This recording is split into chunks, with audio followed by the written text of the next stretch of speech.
Chapter 3. How Dorothy Saved the Scarecrow. When Dorothy was left alone, she began to feel hungry. So she went to the cupboard and cut herself some bread, which she spread with butter. She gave some to Toto, and taking a pail from the shelf, she carried it down to the little brook and filled it with clear, sparkling water. Toto ran over to the trees and began to bark at the birds sitting there. Dorothy went to get him and saw such delicious fruit hanging from the branches that she gathered some of it, finding it just what she wanted to help out her breakfast. Then she went back to the house, and having helped herself and Toto to a good drink of the cool, clear water, she set about making ready for the journey to the City of Emeralds. Dorothy had only one other dress, but that happened to be clean and was hanging on a peg beside her bed. It was gingham with checks of white and blue, and although the blue was somewhat faded with many washings, it was still a pretty frock. The girl washed herself carefully, dressed herself in the clean gingham, and tied her pink sunbonnet on her head. She took a little basket and filled it with bread from the cupboard, laying a white cloth over the top. Then she looked down at her feet and noticed how old and worn her shoes were. Baum surely will never do for a long journey to, She said, and Toto looked up into her face with his little black eyes and wagged his tail to show he knew what she meant. At that moment, Dorothy saw lying on the table the silver shoes that had belonged to the Witch of the East. I wonder if they will fit me Shara. She said to Toto. Bahwan's would be just the thing to take a long walk in, for they could not wear out. She took off her old leather shoes and tried on the silver ones, which fitted her as well as if they had been made for her. Finally, she picked up her basket. Come along, To. She said, We will go to the Emerald City and ask the Great Oz how to get back to Kansas again.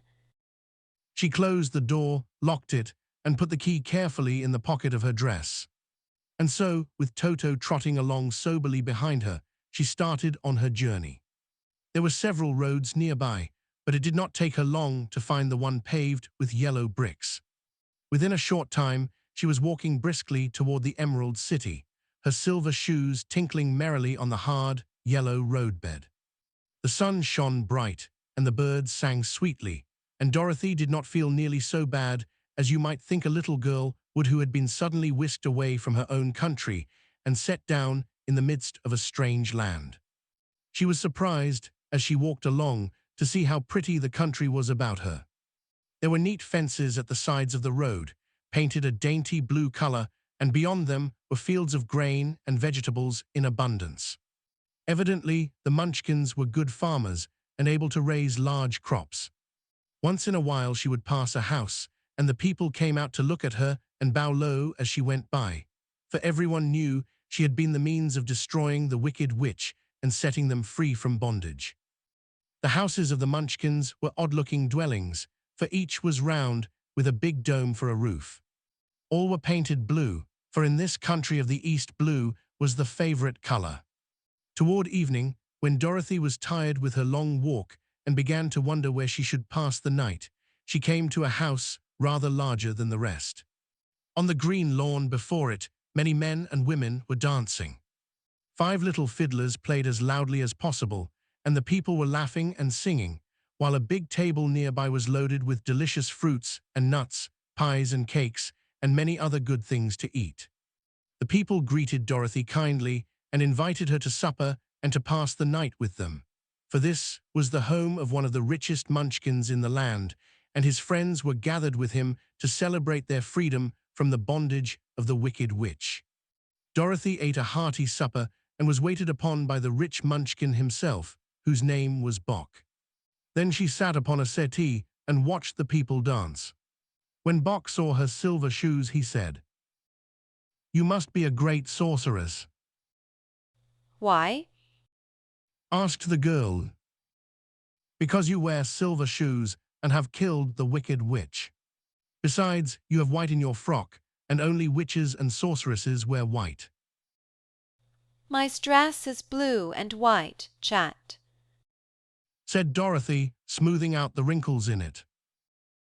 "It is kind of you to wear that," said Bog. "Blue is the color of the Munchkins, and white is the witch color.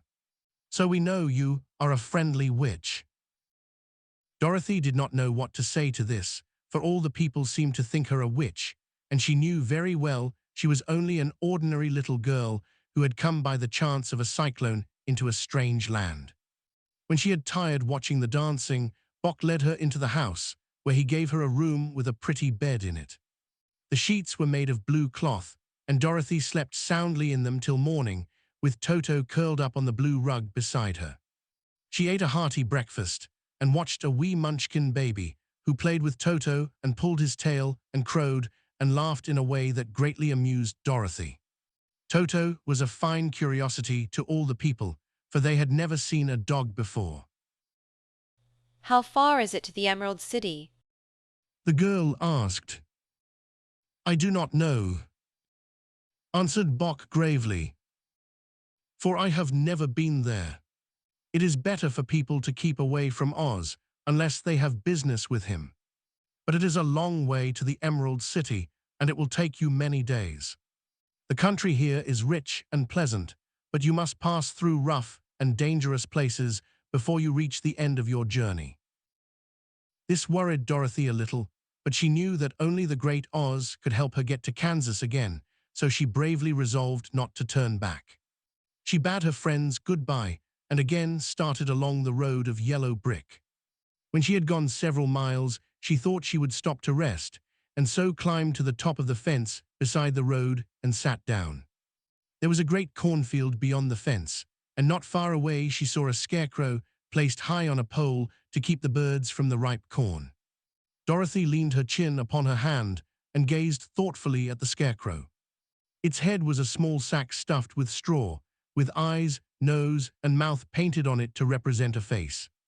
An old pointed blue hat that had belonged to some Munchkin was perched on his head, and the rest of the figure was a blue suit of clothes, worn and faded, which had also been stuffed with straw.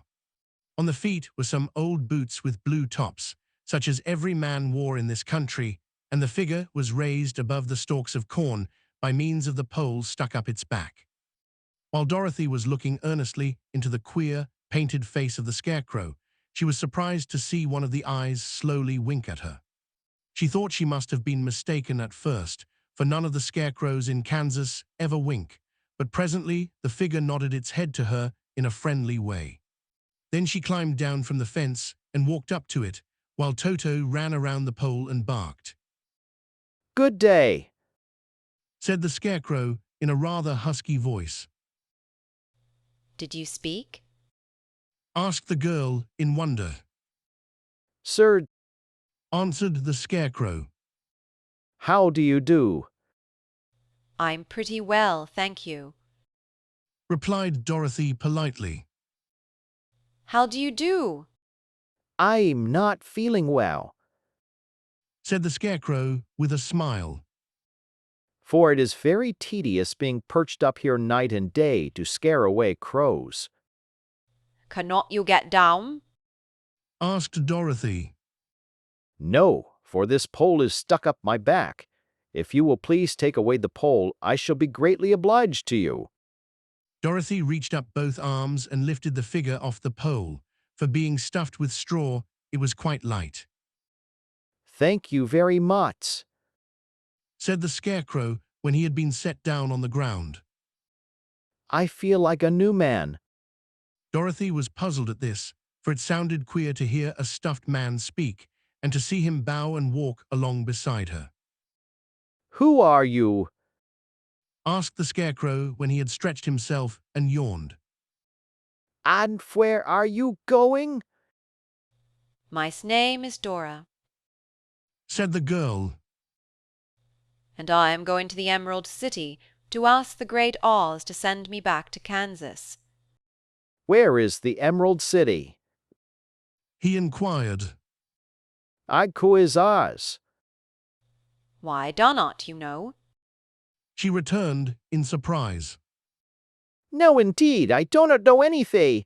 You see, I am stuffed, so I have no brains at all." He answered sadly. Oh, I'm awfully sorry for you. Do you think, he asked. if I go to the Emerald City with you, that Oz would give me some brains? I cannot, Tanae. She returned. But you may come with me if you lie. If Oz will not give you any brains, you will be no worse off than you are now. That is true. Said the Scarecrow. You see, He continued confidentially. I don't mind my legs and arms and body being stuffed, because I cannot get hurt if anyone treads on my toes or sticks a pin into me. It does not matter, for I cannot feel it, but I do not want people to call me a fool, and if my head stays stuffed with straw instead of with brains, as yours is, how am I ever to know anything? I understand how you feel. Said the little girl, who was truly sorry for him. If you will come with me, I would ask Oz to do all he can for you. Thank you. He answered gratefully. They walked back to the road. Dorothy helped him over the fence, and they started along the path of yellow brick for the Emerald City. Toto did not like this addition to the party at first. He smelled around the stuffed man as if he suspected there might be a nest of rats in the straw, and he often growled in an unfriendly way at the Scarecrow. Donnot mind Togul. Said Dorothy to her new friend. He never bites. Oh, I'm not afraid. Replied the Scarecrow. He cannot hurt the straw. Do let me carry that basket for you. I shall not mind it, for I cannot get tie. I tell you a seat. He continued as he walked along. There is only one thing in the world I am afraid of. What is that? Asked Dorothy. The Munchkin farmer who made you. Nori, Answered the Scarecrow. it ry a lighted match. Chapter 4. The Road Through the Forest. After a few hours, the road began to be rough, and the walking grew so difficult that the Scarecrow often stumbled over the yellow bricks, which were here very uneven. Sometimes, indeed, they were broken or missing altogether, leaving holes that Toto jumped across and Dorothy walked around. As for the Scarecrow, having no brains, he walked straight ahead, and so stepped into the holes and fell at full length on the hard bricks. It never hurt him, however, and Dorothy would pick him up and set him upon his feet again, while he joined her in laughing merrily at his own mishap. The farms were not nearly so well cared for here as they were farther back. There were fewer houses and fewer fruit trees, and the farther they went the more dismal and lonesome the country became. At noon they sat down by the roadside near a little brook, and Dorothy opened her basket and got out some bread. She offered a piece to the Scarecrow, but he refused. I am never hunks, He said. and it is a lucky thing I am not, for my mouth is only painted, and if I should cut a hole in it so I could eat, the straw I am stuffed with would come out, and that would spoil the shape of my head. Dorothy saw at once that this was true, so she only nodded and went on eating her bread. Tell me something about yourself and the country you came from. Said the Scarecrow when she had finished her dinner. So she told him all about Kansas and how gray everything was there and how the cyclone had carried her to this queer land of Oz. The Scarecrow listened carefully and said, I cannot understand why you should wish to leave this beautiful country and go back to the dry, gray place you call Kansas. That is because you have no brains. Answered the girl. No matter how dreary and grey our homes are, we people of flesh and blood would rather live there than in any other country, be it ever so beautiful. There is no place like home. The Scarecrow sighed. Of course, I cannot understand thee. He said, If your heads were stuffed with straw like mine, you would probably all live in the beautiful places, and then Kansas would have no people at all. It is fortunate for Kansas that you have brains. Why not you tell me a story while we are resting? Asked the child. The Scarecrow looked at her reproachfully and answered, "My life has been so short that I really know nothing whatta. I was only made day before yester. What happened in the world before that time is all unknown to me. Luckily, when the farmer made my head, one of the first things he did was to paint my ears, so that I heard what was going on. There was another Munchkin with him, and the first thing I heard was the farmer saying, 'How do you like those ears?' 'Nee, they are not straight,' answered the Uz. 'Never mind,' said the Far, 'they are ears just the same,' which was true enough. 'Now I'd make the eyes,' said the farmer. So he painted my right eye, and as soon as it was finished I found myself looking at him, and at everything around me, with a great deal of curiosity, for this was my first glimpse of the world, that in a rather pretty eye," remarked the Munchkin who was watching the Far, remarked the Munchkin. "Heave! I think I make the other a little bigger," said the Farm, and when the second eye was done I could see much better than befud. Then he made my nose and my mouth, but I did not speak, because at that time I did not know what a mouth was for. I had the fun of watching them make my body and my arms and legs, and when they fastened on my head at last, I felt very proud, for I thought I was just as good a man as any's. "This fellow will scare the crows fast enough," said the Fairy. "He looks just like a man." "Why, he is a man," said the other, and I quite agreed with him. The farmer carried me under his arm to the cornfield and set me up on a tall stick, where you found me. He and his friends soon after walked away and left me alone. I did not like to be deserted this way, so I tried to walk after them, but my feet would not touch the ground, and I was forced to stay on that pole.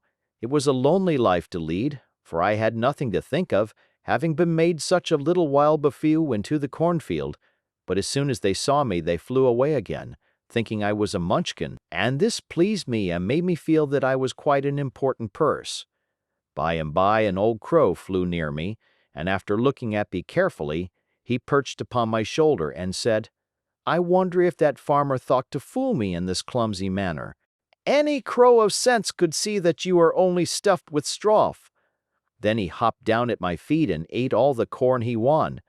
The other birds, seeing he was not harmed by me, came to eat the corn too. So in a short time there was a great flock of them about me. I felt sad at this, for it showed I was not such a good scarecrow after all. But the old crow comforted me, saying, "If you only had brains in your head, you would be as good a man as any of them, and a better man than some of them. Brains are the only things worth having in this world, no matter whether one is a crow or a man." After the crows had gone, I thought this over, and decided I would try hard to get some brains. By good luck you came along and pulled me off the stake, and from what you say I am sure the great Oz will give me brains as soon as we get to the Emerald City. I hope so, said Dorothy earnestly. since you seem anxious to have them. "Oh yes, I am anxious." Returned the Scarecrow. "It is such an uncomfortable feeling to know one is a fool." Said the girl, Let us go. and she handed the basket to the Scarecrow. There were no fences at all by the roadside now, and the land was rough and untilled. Toward evening, they came to a great forest, where the trees grew so big and close together that their branches met over the road of yellow brick. It was almost dark under the trees, for the branches shut out the daylight, but the travelers did not stop and went on into the forest. "If this road goes in, it must come out. Said the Scarecrow, And as the Emerald City is at the other end of the road, we must go wherever it leads us." Anyone would know that. said Dorothy, "Certainly, that is why I know, eh?" returned the Scarecrow. If it required brains to figure it out, I never should have said it. After an hour or so, the light faded away, and they found themselves stumbling along in the darkness. Dorothy could not see at all, but Toto could, for some dogs see very well in the dark, and the Scarecrow declared he could see as well as by day. So she took hold of his arm and managed to get along fairly well. Like you see any house, or any place where we can pass the night. She said, You must tell me, for it is very uncomfortable walking in the dark. soon after the Scarecrow stopped. I see a little cottage at the right of us, He said, built of logs and branch. Shall we go there? Yes, indeed. answered the child. I am all tired out. So the Scarecrow led her through the trees until they reached the cottage, and Dorothy entered and found a bed of dried leaves in one corner. She lay down at once, and with Toto beside her, soon fell into a sound sleep.